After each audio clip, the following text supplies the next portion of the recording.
Now, from across the Tri-States, this is KHQA Sports. Well, tip-top the evening, everybody, and welcome to Sports Final, where we have hunkered down for what just might be the busiest basketball weekend of the entire winter. And I've got plenty on the warm-up act tonight with tournament prelims in Northeast Missouri and a grudge match doubleheader in Southeast Iowa. But first, here's Will Wilson with your recap of a big night in Adams County. A big night indeed in this one, Chris. Payson's grabbed the last two from Q&D, and this one wasn't going to get any easier for the Raiders. The gym was packed, and the temperature was at an all-time high. Let's go there right now if we can. Standing room only in this one, and it didn't take long for Payson to get started off the tip. Lance Bogue is going to find who else? Mr. Hildebrand. Nice lane from him to kick things off. But Q&D, they'd respond at the other end. Barry Welper drops in the baseline jumper, and we're knotted early. Hildebrand, though, going to be running the court, throwing over to Bullock. Nice lay-in from him. Bullock is then going to reciprocate the favor. He's going to throw it over to Mr. Hildebrand. He's going to go up and under. He's going to get the roll right here. Good stuff from him. Q&D trying to stay close in this one. Tony Stella going to get a little runner to go. But then it was just too much of this man. Mr. Hildebrand, reverse lay-in, bucket, and the foul. People questioning whether this man can shoot the ball. Well, watch him right here. I think those questions are answered. Payson was 33 of 52 from the floor in this one. Hildebrand, watch this, gonna lay it right in. Payson rolls 75 to 47. Over to QHS now. Sean Taylor's squad, not a lot of rest before this one, before United Township. That is why they've got some young legs. Cameron Gay, the sophomore, he drained a nice pull-up jumper. Third quarter here, United Township, some sloppy play, but they get the bucket to go underneath the hoop. Cameron Gay then back down the court. Coach Taylor said he was, oh, actually that's not Cameron Gay. My fault on that one. Connor Mellon then going to be doing some work underneath. Nice jumper from him. QHS would take this one 47 to 32. A few other Illinois scores to pass along to you. Beardstown finishes Russellville Industry tonight 54 to 32. Macomb falls tonight to Monmouth Roseville. And West Prairie picks up a win tonight. They get it done 64 to 58. Over to you, Chris. Indeed, semifinals tonight of the Highland Tournament. Palmyra taking on Knox County. We knew we'd have some fun in this ball game. Couple of teams that can flat go when they've got it going. Early on, Royce Poor leading Knox County out of the gate with a triple. Palmyra would answer internally in this one. Basil Keller adding a little spice to your life right there. Poor would answer back. Royce, such a great jump shooter in this one. Little left-handed lay-in off the glass right there for him. Some great passing at the other end by the Panthers. Transitioning well, Trevor Menney. Little scoop inside, outside, and eventually Brock Butler is going to knock down the three. Ryan Strange going to answer back for Knox County. This game was close early as Mr. Strange pulls up. Top of the key. That, my friends, was a fabric softener jumper. It was Downey fresh right there. Too much of Palmyra, though. Caleb Kaiser doing his thing. The athletic guard with the larceny and the layup at the other end. Then Josh Holtz knifing in strong. Palmyra gets the win, punches their championship ticket into the championship game. At least 73 to 58 was your final. Up next for them, a showdown and a rematch. This time with a fully healthy Canton Tiger Ball Club, which just dispatched with Hannibal 61 to 48. Highlights of that big showdown tomorrow night at 7:30 at 10:30 on the overtime. Meanwhile, we've got consolation semifinal action for you as well. Macon working its size against South Shelby and working it effectively. All 6'7" of Trey Cothe uncoiling and finding two the easy way. Then it's the quarterback. He's the quarterback in every sport he plays. We love Craig Smith. Great jump shot from the free throw line. Gets the members bounce. Gets that to knock down. South Shelby trying to fashion an answer. It is Adam Ellison from deep letting fly and getting that to go.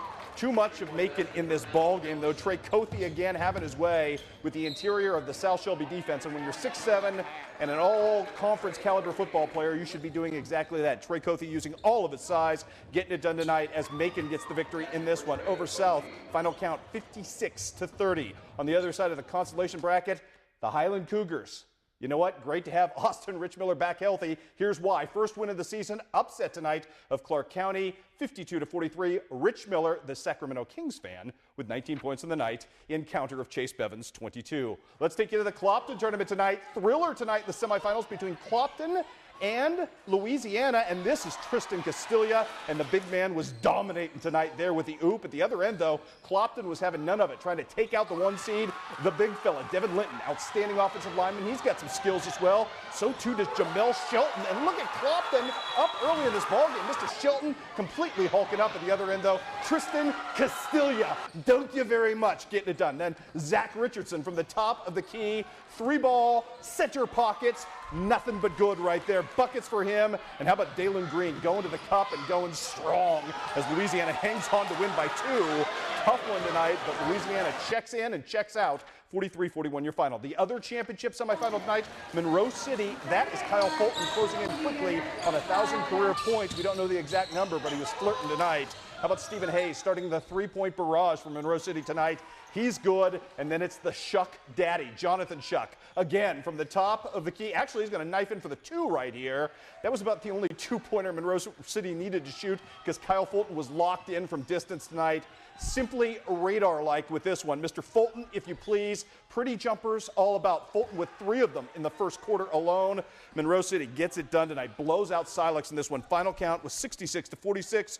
Also tonight, want to pass along another score from Missouri if we could. It was Marion County knocking off a very good Novinger team at home, 77-68. Logan Krigbaum with 23. Will?